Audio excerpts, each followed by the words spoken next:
नमस्कार दोस्तों, मेरा नाम स्वरूप सोलंकी। जैसा कि हमने लास्ट क्लास में इल्तुतमिश को देखा था और मैंने बोला था कि इसके आगे रुकनुद्दीन फिरोज शाह और रजिया सुल्तान पढ़ाएंगे। तो आइए शुरू करते हैं आज की क्लास की शुरुआत करते हैं रुकनुद्दीन फिरोज शाह से। दोस्तों, हम जानते हैं कि इल्तुतमिश ने मरने से पहले अपनी पुत्री रजिया सुल्तान को अपना उत्तराधिकारी घोषित किया था, लेकिन अमीर और उलेमाओं ने इल्तुतमिश के मरने के बाद रजिया सुल्तान को गद्दी पर नहीं बैठाया और गद्दी पर किसे बैठा दिया? उसके अयोग्य पुत्र रुकनुद्दीन फिरोज शाह को बिठा दिया। और इसकी मां शाह तुर्काना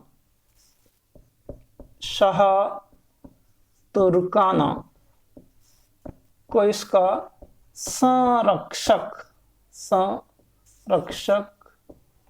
बना दिया। इसकी मां शाह तुर्काना को इसका संरक्षक बना दिया। अब क्या हुआ?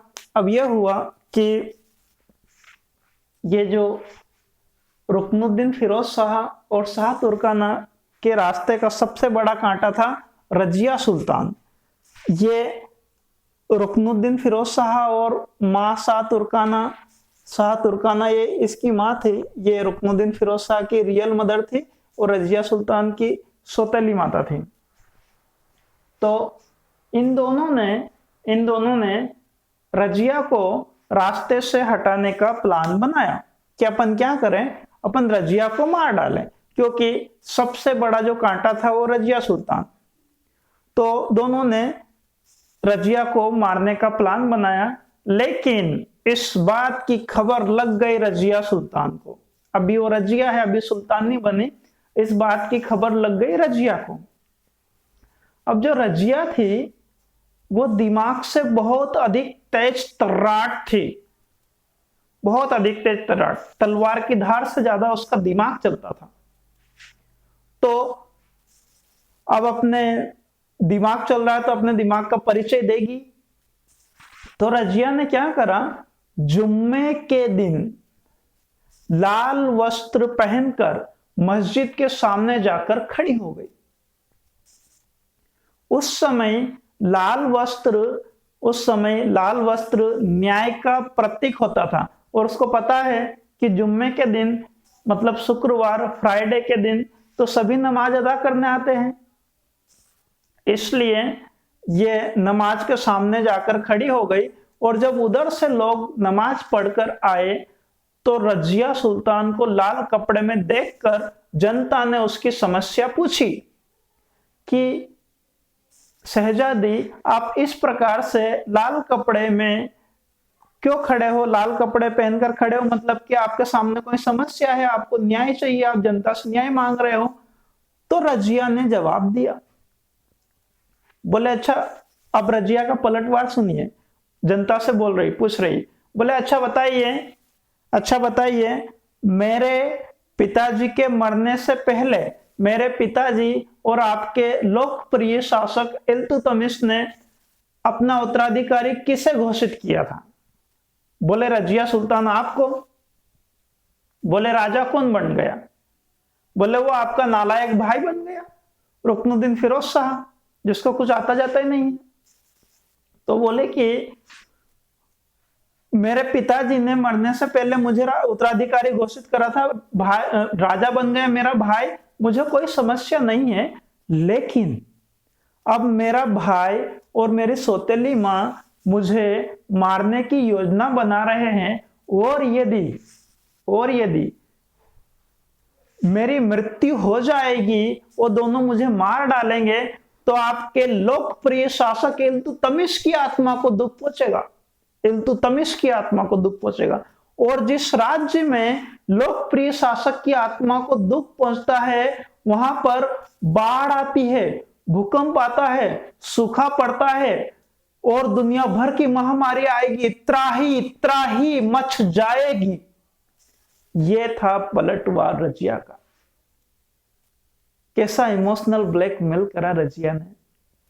अब जनता तो क्या, जनता भेड़ चाल चलती है, थोड़ा सा जनता को भावुक कर दो, इतने में तो जनता शांत हो जाती है। जनता बोले नहीं नहीं नहीं नहीं नहीं, हम ऐसा नहीं होने देंगे रजिया, हमारे लोकप्रिय शासक की आत्मा को दुख नहीं पहुंचने देंगे, हम आपको हमारा राजा घोषित करते हैं, और चलो हम आपको आज से ही हमारा राजा घोषित करते हैं। जनता ने दोनों हाथ खड़े करे और हिंदुस्तान में पहली बार जनमत देखा गया।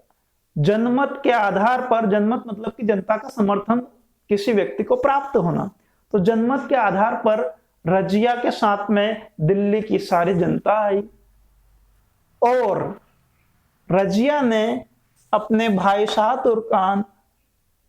अपने भाई रुकनुद्दीन फिरोज शाह और मां शाह तुर्कान को बंदी गृह में डाल दिया, और बाद में रजिया शासिका बन गई, और उसके बाद में रजिया ने अपने भाई और अपनी सौतेली माता को जेल में उनकी हत्या करवा दी। बताओ बताओ, मारना कौन चाहते थे? रुकनुद्दीन फिरोज शाह और मां शाह तुर्काना। किसको? रजिया सुल्तान को। मार किसने दिया? रजिया सुल्तान ने। यह है राजनीति। तो इस प्रकार से रुकनुद्दीन फिरोज शाह की पिक्चर समाप्त होती है, और अब आती है भारत की प्रथम महिला शासिका रजिया सुल्तान। अब रजिया सुल्तान आ रही है, रजिया आ रही है, आप बस केवल थोड़ी देर का वेट कीजिए, रजिया आ रही है।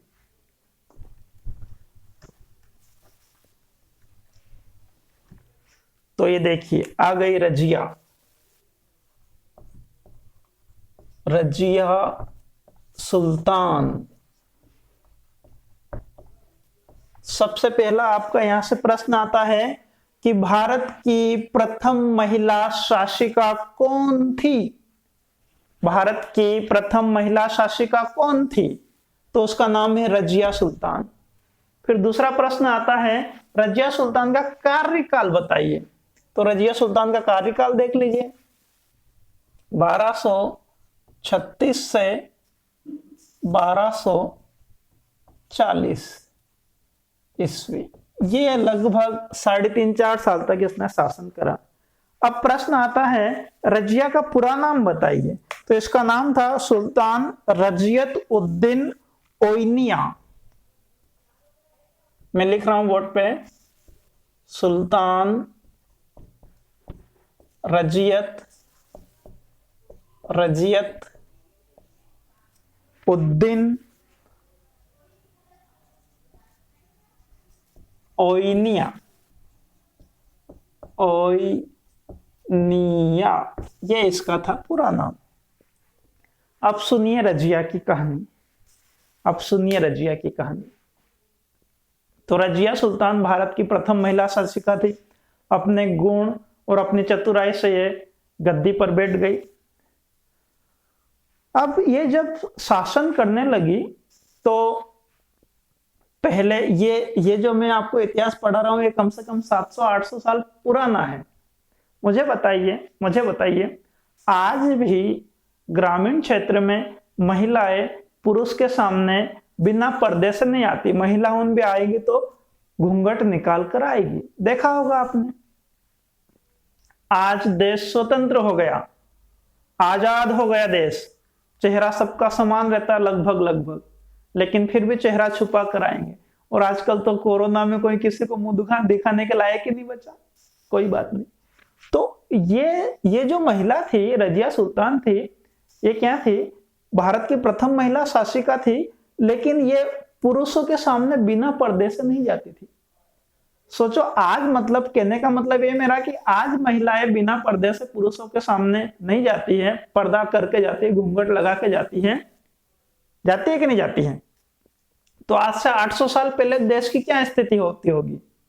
तो ये जब शासन करने लगी तो पहले तो पर्दे के पीछे इसने शासन करा। ये पुरुषों के सामने नहीं जाती थी, आमिर और उलेमाओं के सामने नहीं जाती थी।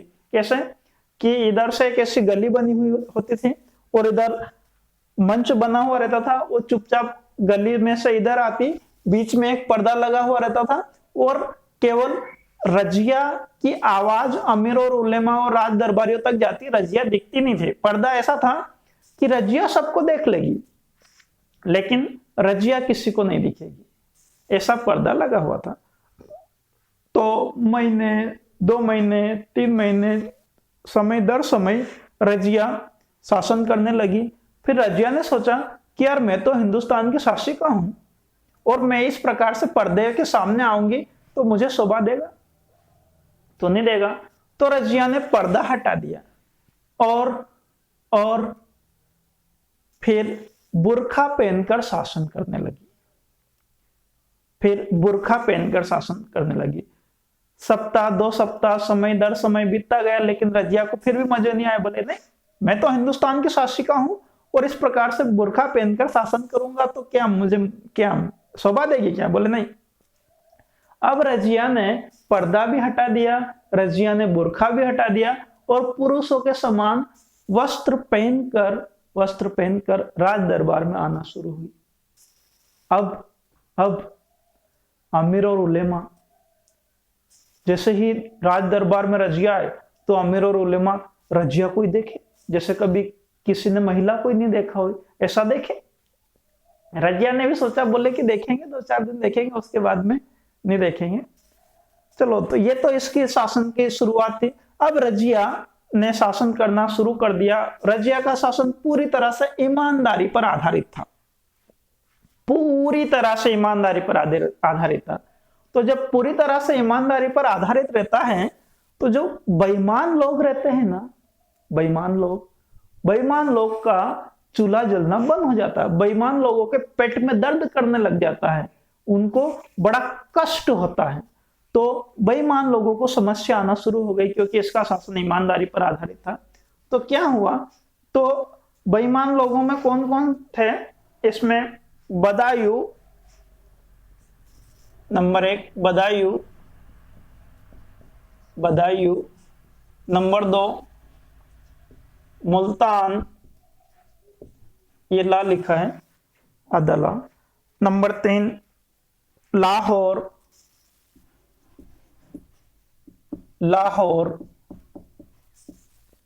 नंबर 4 झांसी के गवर्नर रजिया के खिलाफ हो गए। ये जो इतनी जगह के गवर्नर थे, ये रजिया के खिलाफ हो गए। ये इतने ज्यादा बेईमान लोग थे, ये रजिया के खिलाफ हो गए। और रजिया के विरुद्ध इन्होंने क्या करा, इन्होंने षड्यंत्र करना शुरू कर दिया कि यार रजिया को हटाओ गद्दी से, ये तो अपना चूल्हा ही नहीं जलने दे रही है। तो रजिया के खिलाफ इन्होंने युद्ध कर दिया। अब क्या हुआ, रजिया का एक वजीर था और उस वजीर का नाम था मोहम्मद खां जुनैदी।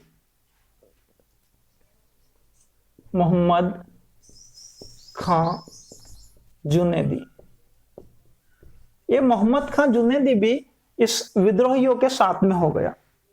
तो फिर क्या हुआ, रजिया ने अपनी चतुराई से इन विद्रोहियों का दमन कर दिया और इन्होंने युद्ध करा और रजिया ने उनके युद्ध का दमन कर दिया। और ये मोहम्मद खां जुनैदी सिरमौर की पहाड़ियों में भाग गया।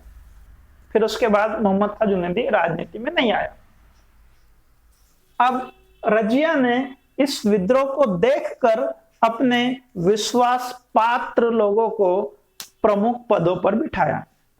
तो विश्वास पात्र लोगों में कौन कौन थे प्रमुख, तो मैं आपको बोर्ड पे लिख रहा हूं। विश्वास पात्र लोगों में थे नंबर एक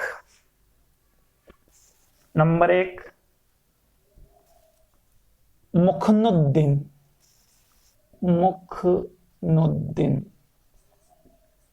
रजिया ने मुखनुद्दीन को वजीर बनाया। नंबर दो एतगिन। इस एतगिन को आमिर हाजिब का पद दिया गया। आमिर ए हाजिब।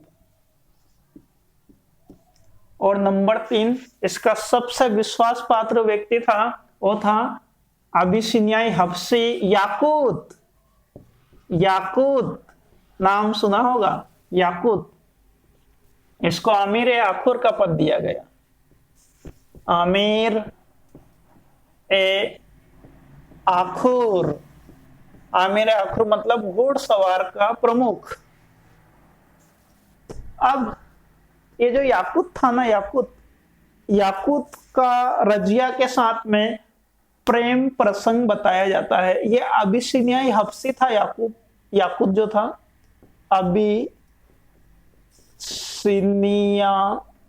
सिनियाई हबसी,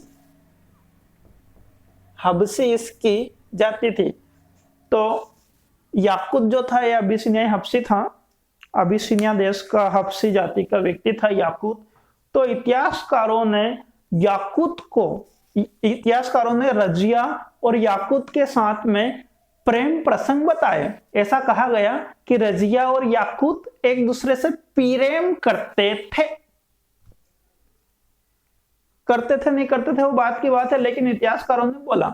हुआ क्या था कि इस याकूत ने रजिया को तलवारबाजी सिखाई थी, इस याकूत ने रजिया को तलवारबाजी सिखाई थी, घुड़सवारी सिखाई थी। और जब रजिया घोड़े पर बैठती थी तो याकूत उसको सहारा देता था। कैसे सहारा देता था? तो ऐसे करके नीचे कैमरे में नहीं दिखेगा शायद, तो आप समझना, ऐसे करके रजिया पहले उसके हाथ पे पांव रखती थी, फिर उसके कंधे पर पांव रखती थी और फिर घोड़े पर बैठती थी, इस प्रकार से याकूत उसको सहारा देता था।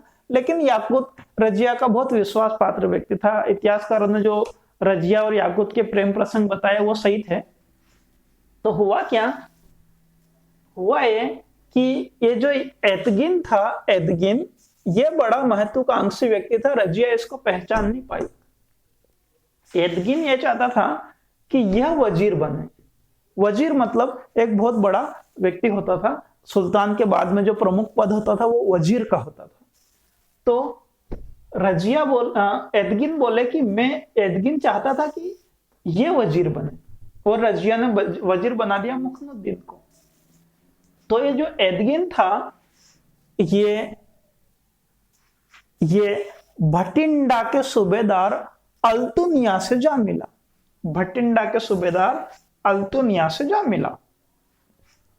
अब क्या हुआ, ये क्या चाहता था कि ये वजीर बने, एदगिन ऐसा चाहता था। और जो भटिंडा का सूबेदार था अल्तुनिया, ये नाम अच्छे से याद रखना, अल्तुनिया, ये चाहता था कि राजा ये बने, अल्तुनिया। ये भटिंडा का सूबेदार था अल्तुनिया, तो ये चाहता था कि राजा ये बने। तो इस कारण से इसने क्या करा, रजिया, ये अल्तुनिया ने क्या करा, अल्तुनिया, एदगिन ने क्या करा, अल्तुनिया से जा मिला। और इस एदगिन ने इस अल्तुनिया से बोले कि आप है ना रजिया के ऊपर आक्रमण कीजिए और आप वहां का राजा बन जाइए, दिल्ली के राजा बन जाइए और मुझे वजीर बना देना। एदगिन चाहता यह था कि मैं दिल्ली का शासक बनूं। तो एदगिन ने बोले ठीक है, मैं फिर आक्रमण करता हूं। एदगिन ने नहीं बोला, एदगिन नहीं चाहता था, अल्तुनिया चाहता था कि ये दिल्ली का शासक बने। तो एदगिन ने इससे बोला कि आप रजिया पर आक्रमण कर दीजिए। तो इसने दिल्ली पर आक्रमण करने की योजना बनाई। फिर अल्तुनिया और एदगिन ने प्लान बनाया कि हम दिल्ली पर आक्रमण नहीं करेंगे, हम रजिया को दिल्ली से बाहर ले जाएंगे, क्योंकि रजिया को दिल्ली की जनता का समर्थन प्राप्त है। यदि हमने दिल्ली में आक्रमण कर दिया तो जनता ही हमको मार डालेगी।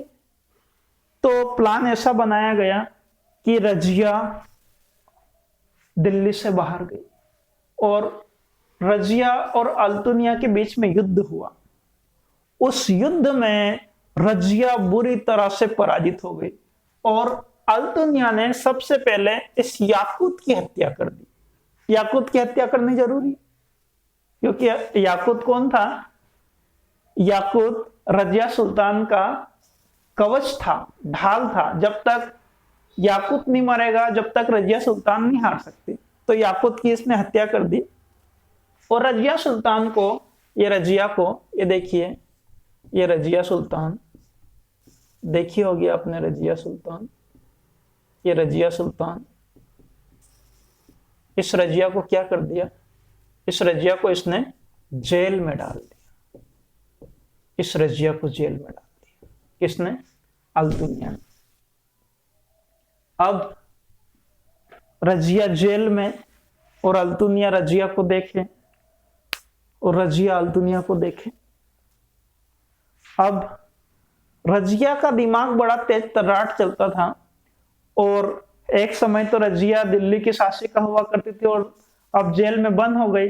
तो रजिया ने, अब याकूत भी मर गया था, तो रजिया ने सोचा कि क्यों ना मैं अल्तुनिया से शादी कर लूं और अल्तुनिया से शादी करने के बाद में इसकी शक्ति के माध्यम से मैं दिल्ली की शासिका बन जाऊंगी और बाद में अल्तुनिया की हत्या कर दूंगी। ऐसा रजिया ने सोचा। अल्तुनिया भी रजिया को देखकर पागल हो रहा था। अल्तुनिया चाहता था कि क्यों ना मैं रजिया से शादी कर लूं। अल्तुनिया भी चाहता था क्यों ना मैं रजिया से शादी कर लूं और इसकी सहायता से मैं दिल्ली का शासक बन जाऊं और बाद में मैं रजिया की हत्या करवा दूंगा। दोनों की अपनी अपनी महत्वाकांक्षा थी, दोनों का अपना अपना लालच था। उधर रजिया का एक दूसरा भाई बहराम शाह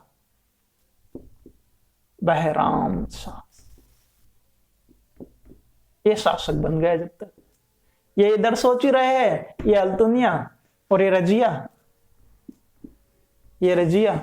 ये दोनों सोच ही रहे कि शासक, ये सोचे कि शासक ये बने और रजिया सोचे कि शासक ये बने। और शासक कौन बन गया? शासक बन गया बहराम शाह। तो फिर क्या हुआ? फिर यह हुआ कि एक दिन रजिया ने अल्तुनिया को बुलाया और बोला, अल्तुनिया, बोले क्या है? बोले इधर आ। बोले क्या है? बोले इधर आ। बोले क्या है? बोले इधर तो आ। बोले हाँ ले आ गया, बोल। बोले मुझसे शादी करेगा? अब ये तो पहले सोच रहा था। बोले हाँ, I am agree, let's go for marriage, मैं तैयार हूं, चलो शादी करते हैं। तो भाई निकाह कबूल हो गया, दोनों ने शादी कर ली। किसने? अल्तुनिया और रजिया दोनों ने शादी कर ली। दोनों के महत्वाकांक्षा पता है ना, दोनों का अपना अपना लालच पता है ना। अल्तुनिया क्या चाहता है कि ये राजा बने और रजिया क्या चाहती है कि ये शासिका बने। अब राजा ये बन गया, अब दोनों संगठित हो गए, इकट्ठा हो गए, दोनों की ताकत अब एक हो गई और अब इन्होंने सोचा कि अपन अब दिल्ली की तरफ आगे बढ़े। और जब दिल्ली की तरफ आगे बढ़े तो बात पता चली बहराम शाह को बात पता चली। क्या बात पता चली? कि दीदी ने तो शादी करवा ली, दीदी ने तो शादी कर ली और शादी में बुलाया भी नहीं, और अब दीदी और जीजाजी आ रहे हैं दिल्ली की तरफ। तो दीदी और जीजाजी का स्वागत किया जाए। तो बहराम शाह ने कैथल के जंगलों में, उस समय कैथल हरियाणा में पड़ता है, एक बहुत बड़ा जंगल हुआ करता था, कैथल के जंगल हुआ करते थे। तो कैथल के जंगलों में बहराम शाह ने 20-30 हष्ट पुष्ट छटे हुए डकैत उनको जंगलों में पहुंचा दिया और बोला कि इन दोनों की हत्या करनी जरूरी है, रजिया और अल्तुनिया की। अल्तुनिया और रजिया ने सोचा कि यार जंगल पड़ रहा है और रात का समय है, अपन क्या करें? अपन ये करें कि अभी यहां पर विश्राम कर लेते हैं और जैसे ही दिन होगा अपन आगे दिल्ली की ओर बढ़ जाएंगे। जब अल्तुनिया और रजिया विश्राम कर रहे थे, रात में सो रहे थे, ये देखिए ये अल्तुनिया, ये दिख रहा है, ये अल्तुनिया, और ये रजिया, ये रजिया। ये जब रात में सो रहे थे, विश्राम कर रहे थे, तो वो जो छटे हुए डाकू थे ना, डकैत बदमाश थे, उन्होंने घात लगाकर धोखे से इन दोनों के शरीर को छल्ली छल्ली कर दिया, इन दोनों के शरीर को छल्ली छल्ली कर दिया। देखिए देखिए देखिए, दोनों के शरीर को छल्ली छल्ली कर दिया और दोनों का सिर काट कर बहराम शाह के सामने पेश कर दिया। इस प्रकार से दोनों की महत्वाकांक्षा की पूर्ति हो गई। इसका भी लालच पूरा हो गया और इसका भी लालच पूरा हो गया। कहते हैं लालच गला कटाता है, देखिए लालच ने गला कटा दिया। और इस प्रकार से रजिया सुल्तान की 1240 में हत्या हो गई और रजिया सुल्तान की पिक्चर खत्म। अच्छा, एंडिंग अच्छा नहीं होना है, बस यही तो होता है लाइफ में, एंडिंग अच्छा नहीं होता है। अभी राजा कौन बना है? बहराम शाह गद्दी पर बैठा हुआ है। अब इतिहासकारों ने रजिया के पतन के कारण गिनाए कि रजिया के पतन के कारण क्या है। यदि आप एमपीपीएससी मेंस लिखते हो तो 3 नंबर में रजिया के पतन के कारण भी आते हैं। तो रजिया के पतन के कारण में नंबर 1 था रजिया के पतन के कारण में नंबर 1 था उसका स्त्री होना। स्त्री ऐसा लिख देते हैं, स्त्री होना। अब स्त्री पुरुष क्या करे, लेकिन उस समय स्त्री को थोड़ा निम्न कैटेगरी से देखा जाता था, थोड़ी हीन भावना से देखा जाता था कि एक महिला हमारे ऊपर राज कर रही है, ये अच्छी बात नहीं है। नंबर 2, अमीर और उलेमा की महत्वाकांक्षा। और नंबर 3, याकूत के साथ प्रेम प्रसंग। याकूत के साथ प्रेम प्रसंग, ये 3 कारण थे रजिया के पतन के। फिर इसके बाद में आता है बहराम शाह।